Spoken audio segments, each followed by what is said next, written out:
평안들 하셨습니까? 날씨가 많이 춥습니다. 우리 사랑하는 성도들 건강 더욱 유의하시면 좋겠습니다. 우리 가정에서 또 예배드리는 우리 성도들 저 안에서 또 평안하신지 모르겠습니다. 이렇게 이제 예배드리는 상황들이 계속 되다 보니까 좀 우리 안에 피로감도 많이 쌓이는 것 같긴 한데요. 그래도 우리가 끝은 분명히 올 것이라고 믿고 조금 더 인내하면서 또 이겨내면 좋겠다 싶습니다. 개인이든 나라든지 간에 체면이라는 거 참 중요합니다. 그죠? 우리나라 사람들도 체면이라는 거 참 중요하게 생각하는데요. 체면이라는 게 개인에게 있어서는 개인의 품격이고 나라에 있어서는 나라의 품격이고 그렇지요. 사회적 지위가 높으면 높을수록 나라의 위상이 높으면 높을수록 체면 역시 그러합니다. 얼마 전에 미국이 완전히 이제 체면국인 일이 하나 일어났었지요. 트럼프 대통령의 지지자들이 의회에 난입해서 아수라장을 만든 일이 있었습니다. 민주주의의 선진국가인 미국에서 이제 그런 일이 일어났다라는 것에 있어서 온 세상이 좀 놀랐던 그런 일이었습니다. 미국이 그야말로 완전히 좀 체면국인 그런 이제 사건이라고 할 수 있죠. 9.11 테러 같은 경우도 미국이 군사 강국으로서 한마디로 좀 체면국인 일이라고 할 수 있습니다. 지금 상황에 있어서 코로나19 바이러스도 마찬가지죠. 이 진원지가 어디나에 대한 이제 부분에 있어서 중국은 계속해서 우리가 아니다. 국제사회에서 이제 체면 때문에 그런 것입니다. 이로 보자면 개인이나 나라나 체면 지킨다라는 것이 참 쉬운 일은 아니다라는 것을 알 수 있습니다.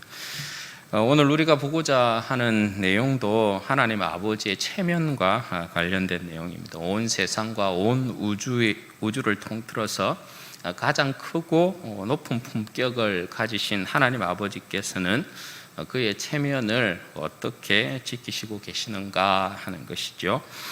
주님께서 제자들에게 일명 주기도문이라고 하는 그 내용의 기도를 가르쳐 주셨습니다. 그리고 그 기도에 이어서 주님께서 오늘 교훈하고 있는 내용, 아버지의 체면과 관련된 부분에 있어서 기도 응답에 관련된 부분을 이제 말씀하고 계시는 것인데요. 5절에서 8절 말씀해 보시면 비유를 통해서 이제 그 내용을 말씀하고 계십니다.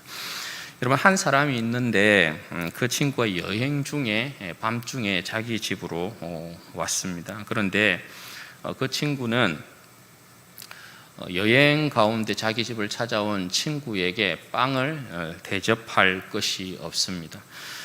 그래서 그 친구가 마을 친구의 집으로 가서 내가 떡 3덩이 정도만 이렇게 빌려야 되겠다, 그렇게 생각을 했습니다. 그래서 떡을 빌리러 가서 그 친구에게 이제 떡을 좀 구워달라 이렇게 이제 요구를 하는 것이죠.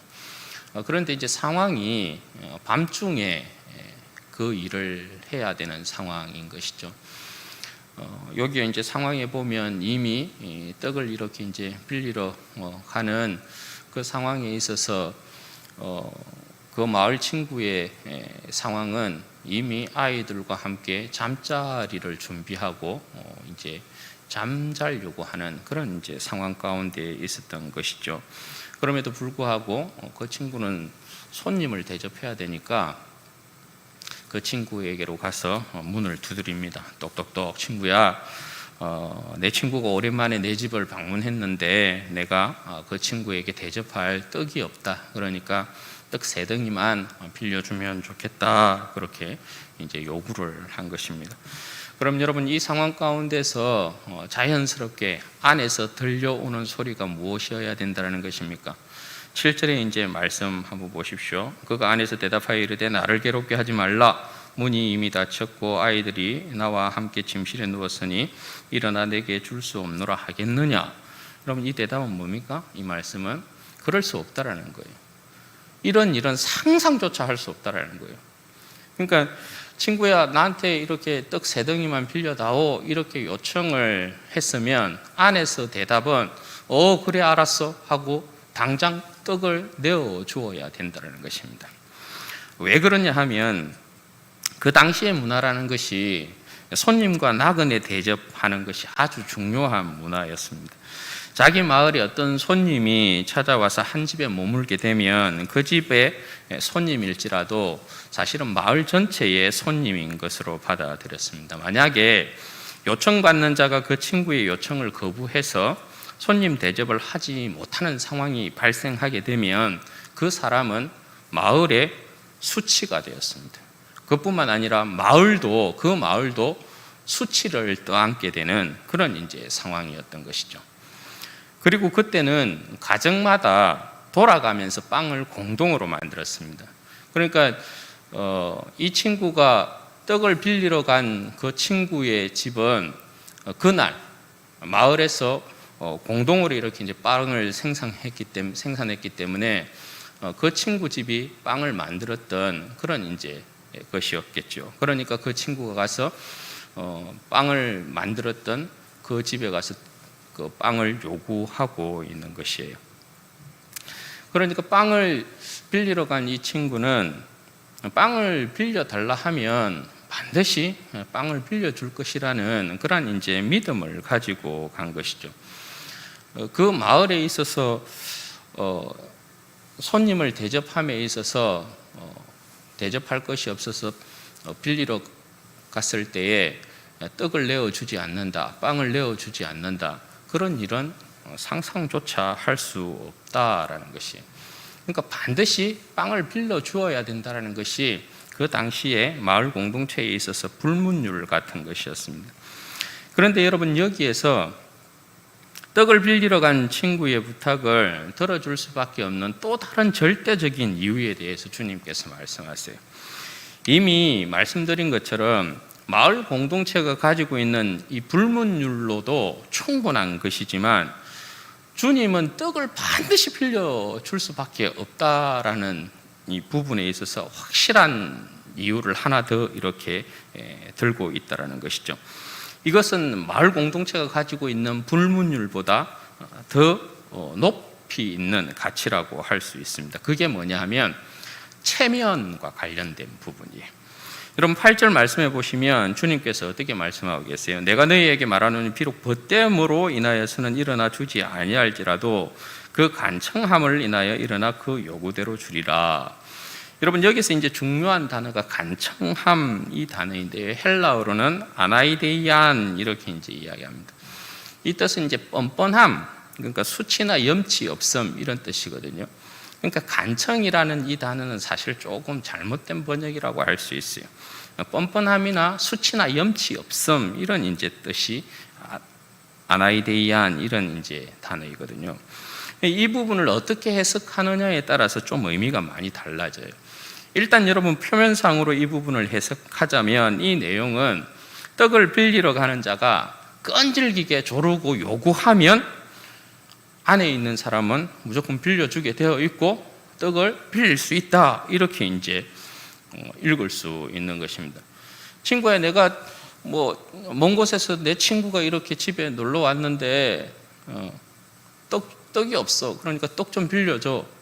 안에서 야, 귀찮게 하지 마. 이제 다 잘 준비하고 있는데 애들도 깨고 지금 그럴 상황이 아니야. 그러니까 내일 와. 그런데 밖에서 아이, 그러지 말고 좀 빌려줘. 대접할 게 없다니까. 떡 3덩이만 빌려주라. 그러면 또 안에서 아이, 안 된다니까. 그냥 내일 오라니까. 귀찮게 할래? 그럼 또 밖에서 아이, 그러지 말고 또 빌려주라니까. 이렇게 한다는 거죠. 그러면 어쩔 수 없이 그 요청을 받은 친구가 내어줄 수밖에 없다. 이런 이제 상황인 거죠. 그러니까 요청하는 친구의 모습을 보면 여러분, 이 모습이 어때요? 밤중에 가가지고 애들도 다 이렇게 자려고 하고 있는데 요청하는 게 그냥 뻔뻔한 행위이기도 하고 수치도 없고 염치도 없는 그런 이제 행동으로 보이는 거죠. 충분히 이제 그런 식으로 해석할 수 있습니다. 그런데 이제 문제는 뭐냐면 주님께서 비유로 드신 이 내용에서 보면 떡을 빌리러 온 친구가 그렇게 끈질기게 조르거나 요구하고 있는 모습이 아니라는 거예요. 그러니까 여기서 또 다른 이제 의미를 하나 더 찾을 수가 있는데요. 그게 뭐냐면 여기서 간청함이라는 이 단어, 헬라어 아나이데이안이라는 이 단어를 수치나 염치 없음, 수치를 피하기 위함, 부끄러움을 당하지 않게 위함, 체면을 잃지 않기 위함, 이렇게 이제 번역하는 것입니다. 이렇게 번역하는 것이 사실은 더 어울립니다. 이렇게 보자면 이 표현은 떡을 빌려 주어야 하는 자의 체면과 관련된 문제예요. 앞서 말씀드린 것처럼 유대 공동체에 있어서 손님이나 나그네 대접은 아주 중요해요. 율법이 명하고 있기 때문에 그래요. 손님 접대는 한 사람이 하나님의 말씀에 순종하느냐 불순종하느냐를 판단하게 되어 있고, 순종과 불순종에 따라서 그의 평판이 이제 달라지는 것이죠. 만약 그 사람이 손님과 나그네를 대접하지 않는다, 이건 율법을 범하는 것이 되니까 개인적으로는 개인의 수치가 되는 거죠. 그런데 개인의 수치로만 끝날 수 없는 게 무슨 이유 때문이라고요? 한 마을에 한 손님이 찾아왔어요. 그러면 그 손님은 마을 전체의 손님이 된다는 거예요. 그래서 어떤 개인이 손님을 받아들이지 아니하면 그건 그 자신의 수치일 뿐만 아니라 마을 전체의 수치가 되어서 그 사람은 마을 공동체로부터 외면을 받게 되어 있어요. 그리고 떡을 이렇게 이제 요청받고 있는 그 사람은 그러한 이제 문제 때문에 반드시 그 사람의 필요에 대한 부분을 채워주게 되어 있다는 것입니다. 그래서 여러분, 이 부분은 떡을 요청받고 있는 그 사람의 체면과 관련되어 있는 부분이기 때문에 반드시 그렇게 요구하는 대로 빌려 주어야 된다, 그걸 이야기하고 있는 것입니다. 비단 여러분, 이것은 떡을 요청받고 있는 이 사람만의 문제는 아니고 떡을 요청하고 있는 사람의 체면과도 관련이 있는 거예요. 예를 들어서 친구가 이렇게 멀리서 찾아왔는데 대접할 게 없어. 그럼 그 사람의 체면도 사실은 깎이게 되는 그런 이제 상황인 것이죠. 여러분, 이스라엘 백성에게 있어서 이 체면의 문화는 굉장히 중요합니다. 왜냐하면 체면이라는 것은 이 개인의 영광에 관한 문제이기 때문에 그렇습니다. 사무엘라 10장에 보면 이 암몬의 왕이 죽고 그 아들 한운이라는 사람이 왕이 되거든요. 거기에 보면 이제 다윗이 축하 사절단을 보냅니다. 그런데 이 한운이 신하의 말들을 듣고 그 축하 사절단을 아주 수치스럽게 대합니다. 신하들이 이 사람들 우리한테 축하해 주러 온 거 아닙니다. 스파이입니다, 스파이. 그렇게 이제 이야기를 하거든요. 그래서 이 한운이 어떻게 하냐면 다윗이 보낸 그 축하 사절단의 그 수염을 싹 잘라버려요. 수염을 잘라버리고 이 중동 볼기까지 어복을 잘라서 엉덩이를 드러내게끔 만들어버려요. 그러니까 여러분, 얼마나 이게 수치스러운 일이에요? 다윗이 이제 그 소식을 듣고 그 신하들로 하여금 여리고에 머물면서 수염 다 자라기까지 여리고에 머물렀다가 다시금 돌아오느라 이렇게 이야기한다고요. 그러니까 체면에 관련된 문제는 주님께서 이렇게 말씀하신 것처럼 마을 공동체가 가지고 있는 불문율보다도 더 여러분 큰 가치라고 할 수 있는 거죠. 그러니까 좀 굉장히 중요한 부분이라고 할 수 있는 것입니다. 체면 때문이라도 빌려줄 수밖에 없다, 이렇게 이제 이야기하는 것이거든요. 그럼 여러분, 주님께서 이 말씀을 하고 계신 이유가 뭐냐? 다른 것 아니에요. 기도하면 하나님 아버지께서 들으시고 응답해 주신다는 거예요. 사람도 자신의 체면 때문에 친구의 요청을 들어서 떡을 빌려준다고 한다면 하물며 하나님 아버지시겠느냐, 그걸 이제 말씀하고 있는 것이죠. 여러분, 이러한 이제 간청함, 그러니까 아버지의 체면의 모습을 말해주고 있는 이제 내용이 9절에서부터 13절까지의 내용입니다. 우리가 잘 알고 있는 내용인데요. 주님께서 어떻게 여러분 말씀하고 계십니까? 9절에 보면 구하라 그러면 너희에게 주실 것이요, 찾으라 그러면 찾아낼 것이요, 문을 두드리라 그러면 너희에게 열릴 것이니. 여러분, 이 내용은 기도의 단계를 이야기하고 있는 것이 아니라 기도하면 응답받는다라는 것을 3번을 걸쳐서 강조하고 있는 내용이에요. 유대인들에게 여러분 2번 표현은 강조의 표현이죠. 진실로 진실로 너희에게 이르노니, 이런 강조죠, 강조. 3번은 여러분 뭐예요?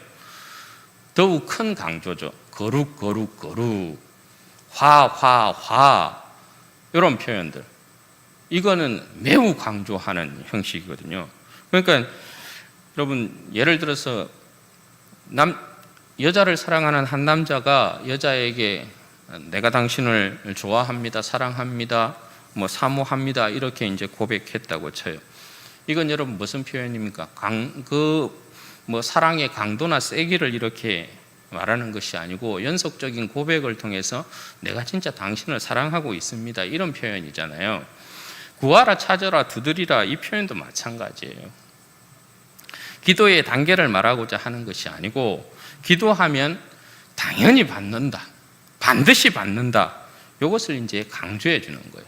따라서 여러분 10절 말씀에 보면 구하는 이마다 받을 것이고 찾는 이마다 찾아낼 것이고 두드리는 이에게 열릴 것이니라 이렇게 이제 말씀하고 계시는 거죠. 그러면 그렇게 기도 응답을 해주시는 그 백성의 기도를 들으시는 하나님 아버지는 어떠한 분이시냐? 11절에서부터 13절에 이제 그 내용이 나와요.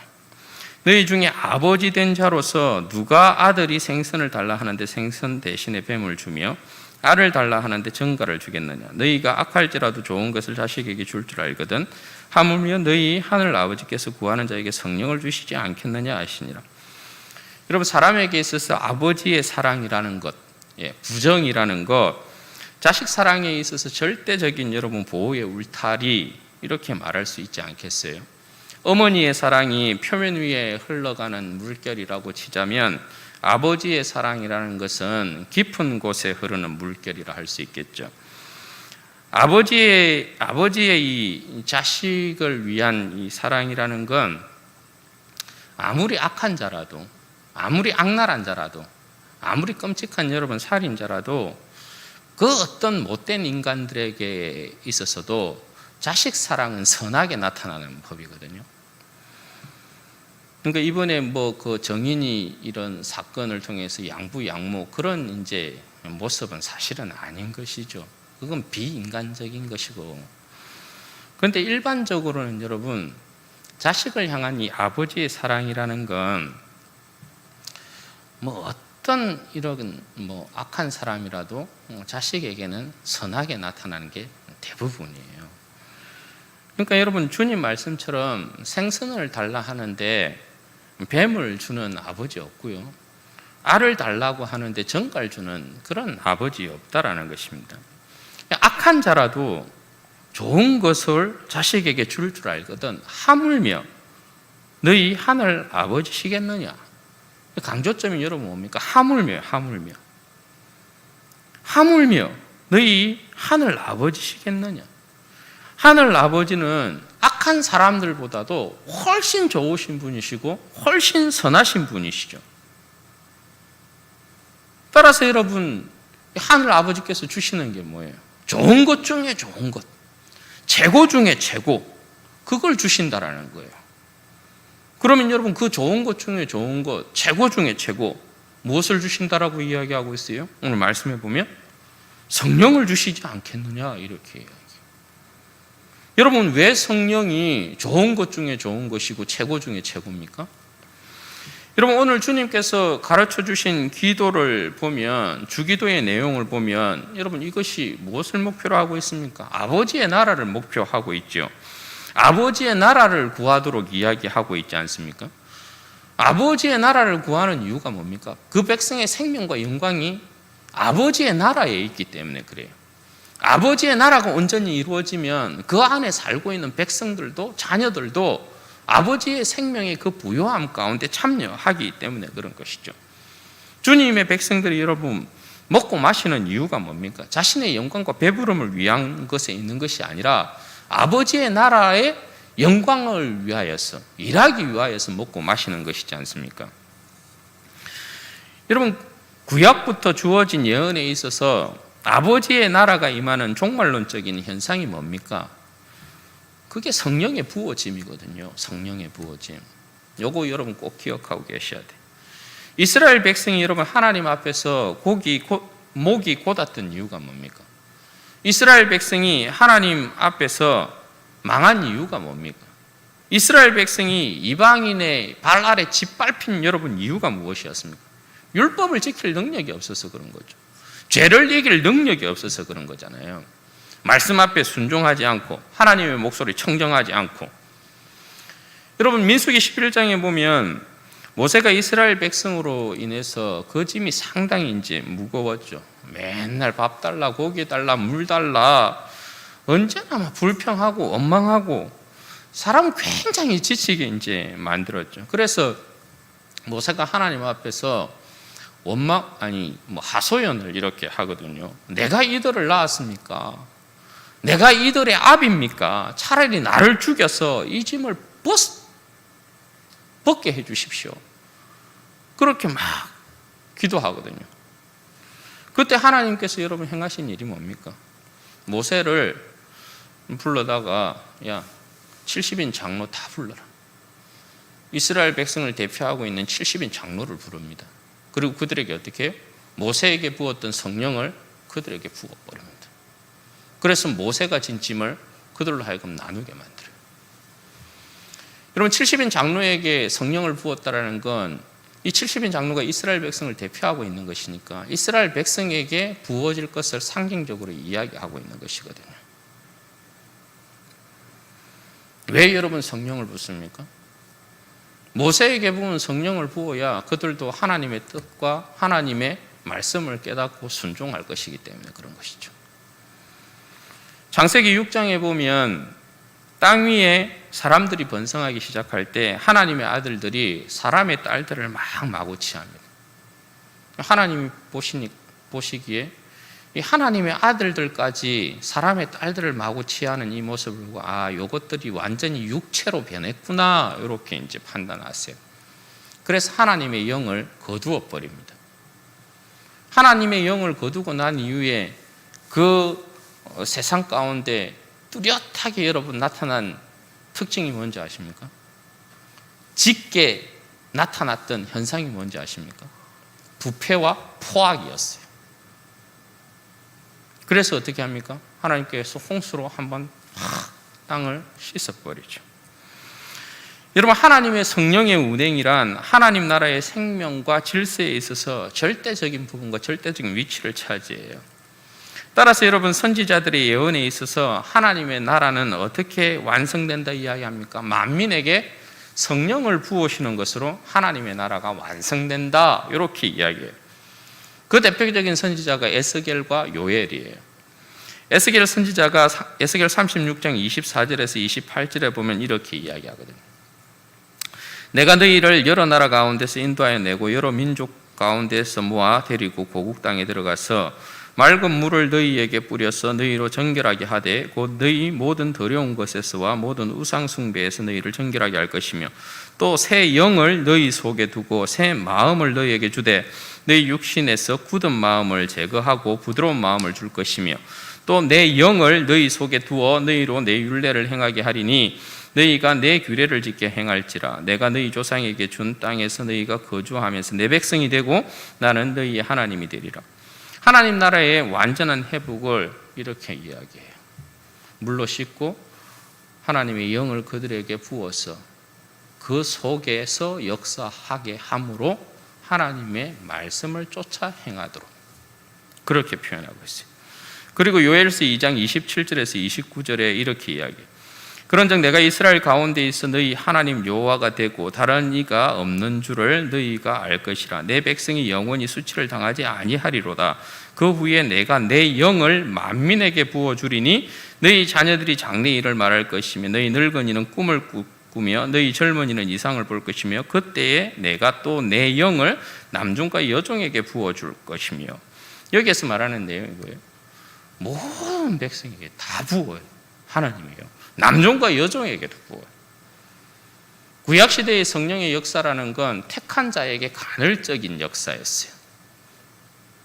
그런데 완전한 하나님의 나라, 그 완성이 무엇에 있느냐? 만민에게 성령이 부어지는 것에 있어요. 성령의 지배를 통한 통치. 이것이 구약이 말하는 하나님 나라의 온전한 회복이에요. 그렇다면 여러분, 하나님께서 자기에게 간구하는 자에게, 간청하는 자에게 성령을 주신다는 것은 여러분 뭘 이야기하는 거예요? 하나님의 온전한 나라를 그에게 선물한다, 이런 것이 되겠죠. 아버지의 생명을 그에게 주어서 그로 하여금 아버지 나라의 온전한 백성으로 세우시고 아버지 나라에서의 완전한 생명의 복을 얻게 하신다는 거죠. 그렇게 나타난 여러분 신학의 역사가 뭡니까? 예수님께서 십자가에 죽으시고 부활하신 이후에 성천하셔서 보내신 성령, 그죠? 오순절 성령의 역사가 아버지의 온전한 나라의 시초였어요. 그리고 그 이후에 사도행전의 역사를 보면 어떻게 됩니까? 사마리아인도 복음을 받아들이고 성령이 부어지고, 그 이후에 고넬료 이방인에게도 성령이 부어지고, 유대인뿐만 아니라 이방인에게까지도 하나님께서 성령을 만민에게 부으심으로 말미암아 예수 그리스도를 통한 아버지의 나라가 이루어졌다는 것을 이야기하고 있는 것이 사도행전의 역사예요. 사랑하는 여러분, 좋으신 하나님 아버지께서 우리 주 예수 그리스도를 통해서 오늘 그의 영을 우리에게도 부어주셨어요. 주의 성령을 우리에게 부어서 우리를 죽음 가운데서 다시금 살리시고 우리를 하나님의 백성으로 인치셔서 살아도 주를 위해 죽어도 주를 위해 죽는 백성이 되게 하셨다는 것. 좋은 것 중에 좋은 것, 최고 중에 최고를 우리에게 주셨다는 것이에요. 그럼 여러분, 우리가 성령 안에서 마땅히 누려야 할 것이 뭡니까? 하나님 나라의 신령한 복도를 누려야 되는 것이지요.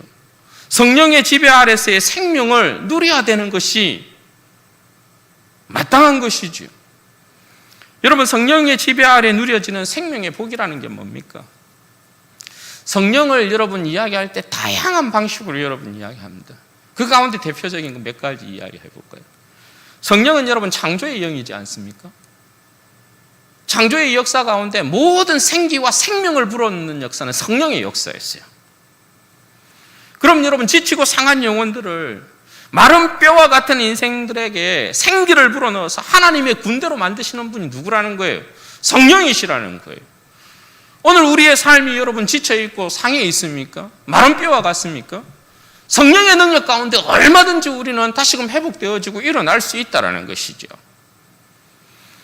여러분, 성령을 구원의 영이라고 이야기합니다. 여러분, 하나님께서 이스라엘 백성을 애굽에서부터 구원해내실 때에 홍해를 가르시지 않습니까? 밤새도록 동풍을 일으켜서 홍해를 가르십니다. 그 여러분, 홍해를 가르신 분이 누구라고요? 성령이시라고요. 성령의 역사를 통해서 하나님께서 그 홍해를 갈라서 마른 땅, 육지를 내게 만드십니다. 그리고 그 길을 걷게 합니다. 그리고 애국 군대가 따라왔을 때 애국 군대를 홍해에다 수장시키십니다. 여러분, 모든 원수를 무력화시키고 앞에 여러분 커다란 홍해가 막고 있어도 거기에서 살 길을 내시는 분이 누구라고요? 성령님이십니다. 우리의 인생이 아무리 힘들고 어려운 수렁 가운데 빠져 있어도 그곳에서 건져내시는 분이 성령이시라는 것입니다. 그리고 성령을 여러분 진리의 영이라고 하지 않습니까? 거짓과 어둠을 물리치고 진리에 마르지 않는 샘이 우리 가운데 기쁨과 즐거움이 되게 하십니다. 그리고 진리에 헌신된 하나님의 복된 백성으로 만들어 놓습니다. 여러분, 진리가 주는 기쁨이라는 건 말로 형언할 수 없는 것 아닙니까? 세상이 아무리 잡다한 사상과 이념과 생각들을 우리 가운데 집어넣고 하지만 우리는 진리가 무엇인 줄 압니다. 성령께서 우리 가운데 진리의 빛을 비추십니다. 좌로나 우로나 치우칠 필요가 없고요. 주 예수 그리스도의 진리 가운데 우리는 천성을 향하여 걸어가면 되는 것이죠. 그럼 확실한 구원이 우리 가운데 주어지는 것이죠. 그리고 성령을 여러분 부활의 영이라고 이야기합니다. 부활의 영이란 이름은 뭡니까? 아들을 죽음 가운데서 일으키신 능력 아닙니까? 죽음이 우리 가운데 역사하지 못한다라는 것 아닙니까? 그러면 우리가 여러분 무엇을 두려워하고 무엇을 무서워해야 합니까? 여러분 하나님께서 최고 중에 최고, 좋은 것 중에 좋은 것을 우리 가운데 주셨는데 그것이 성령이라 이야기하고 성령님이 오늘 우리 가운데 창조의 영으로 오시고 성령님께서 오늘 우리 가운데 구원의 영으로 오시고 성령님께서 오늘 우리 가운데 진리의 영으로 오시고 성령님께서 오늘 우리 가운데 부활의 영으로 오셨다는 것이에요. 우리가 성령 안에서 누려야 될 하나님 나라의 영광이라는 건 부족함이 없는 것입니다. 여러분 성령 충만함으로 살아가고 계십니까? 사도 바울이 그렇게 이야기하지 않습니까? 술 취하지 말라 이는 방탕한 것이니 오직 성령의 충만함을 받으라. 여러분 세상에 취해 있는 많은 사람들이 있습니다. 술에 취해 있는, 세상 술에 취해 있는 많은 사람들이 있습니다. 허우적거리는 많은 사람들이 있습니다. 진리 안에서 기뻐하지 못하고 아버지의 나라의 그 영광과 생명의 부요함 가운데서 기뻐하지 못하고 세상을 맛보면서 기뻐하고 즐거워하는 취한 사람들이 많이 있습니다.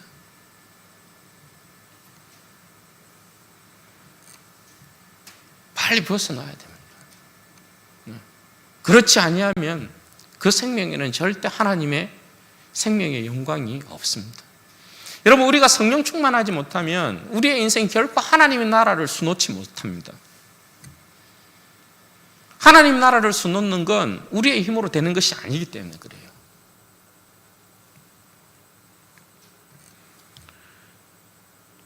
하나님의 나라는 여러분 먹고 마시는 것에 있지 않습니다. 사도 바울이 이야기하지 않습니까? 로마서 14장 17절에 보면 하나님의 나라는 먹는 것과 마시는 것에 있는 것이 아니고 오직 성령 안에서 뭐라고요? 의와 평강과 희락이니라. 오늘 우리의 삶 가운데 의와 평강과 희락의 삶의 모습이 빠져 있으면 성령 안에서의 의와 평강과 희락의 삶이 빠져 있으면 그건 우리가 성령 충만함 가운데 살아가는 모습이 아닌 것이죠. 하늘나라의 그 생명의 복.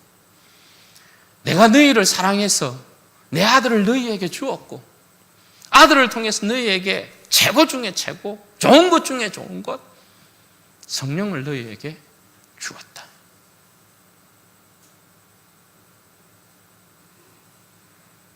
아버지가 자녀에게 바라는 모습이 뭐겠습니까? 이 세상의 모든 아버지가 그렇지만 자녀들이 복되게 사는 것 아니겠어요? 아버지가 우리의 복된 인생을 위하여서 주신 것이 아들 예수 그리스도로 말미암는 주의 성령이에요. 여러분 우리는 기도해야 합니다. 기도해야 됩니다. 반드시 기도해야 됩니다. 코로나19 시대를 살아가고 있는 그리스도인들, 코로나19 바이러스가 사람 건강만 해치는 게 아니죠, 사실은. 그리스도인들에게 있어서는 영적인 삶을 갉아먹는 바이러스거든요. 여러분 어떻게 기도 열심히 하고 계십니까? 기도하셔야 됩니다. 기도하면 반드시 여러분 응답받습니다. 좋으신 아버지 하나님의 그 체면 때문에 아버지 하고 우리가 기도하면 아버지께서 반드시 우리의 기도 들으시고 응답하신다는 것입니다. 아버지께서 우리의 기도 반드시 들어서 응답하시고 주의 성령으로 우리를 충만케 해서 우리의 삶이 아버지의 나라를 누리게 하신다는 것입니다. 힘들고 어려운 이 세상이지만 의와 평강과 희락의 삶이 우리 가운데 떠나지 않게 하신다는 것입니다. 아이고 할 것이 아니고 그런 곡하는 소리로 하나님 앞에 나아가는 것이 아니고 성령 안에서 의와 평강과 희락의 삶이 우리를 붙들고 있으면 우리는 힘들고 어려운 삶 가운데서도 오히려 하나님을 기뻐하고 즐거워하는 찬송으로 찬양으로 하나님 앞에 나아갈 수 있다는 것입니다. 좋으신 아버지께서 여러분 자녀에게 응답하지 아니하면 그 누구에게 응답하겠어요? 여러분, 바라기는 2021년 올 한 해가 우리 사랑하는 성도들의 삶 가운데 기도의 응답으로 가득한 삶이 되기를 바랍니다. 기도의 응답으로 가득한 삶이 되기를 바라고, 성령의 그 충만함 가운데에서 여러분의 인생 가운데 닥치는 수많은 삶의 문제들을 넉넉하게 이겨내기 되기를 바라고, 창조의 영이시고 구원의 영이시고 진리의 영이시고 부활의 영이신, 은사의 영이신 성령의 그 능력 가운데에서 우리의 삶이 주님의 나라를 수놓게 되어지는, 우리의 인생 자체가 주님의 나라를 수놓는 그런 복된 은혜의 역사가 있기를 주님의 이름으로 축원드립니다. 같이 한번 기도하겠습니다. 여러분, 이 시간에 기도할 때에 그렇게 기도하십시다. 하나님은 언제나 주님 앞에서 깨어서 기도하는 인생이 되게 하여 주시고, 기도를 통하여서 내 삶이 2021년 한 해 주님께서 주시는 응답으로 풍성한 인생이 되게 해 주십시오. 또한 기도함을 통하여서 이 인생이 성충만하게 하시고, 우리에게 있어서 창조의 영이시고 구원의 영이시고 진리의 영이시고 부활의 영이신 그 성령의 능력 가운데 내 인생에 닥치는 힘들고 어려운 문제, 삶의 이 모양 저 모양의 문제 넉넉히 이겨내는 인생이 될 수 있도록 도와주셔서 내 인생 자체가 하나님의 나라를 수놓는 복된 인생이 되게 해주십시오. 우리 기도하십시다.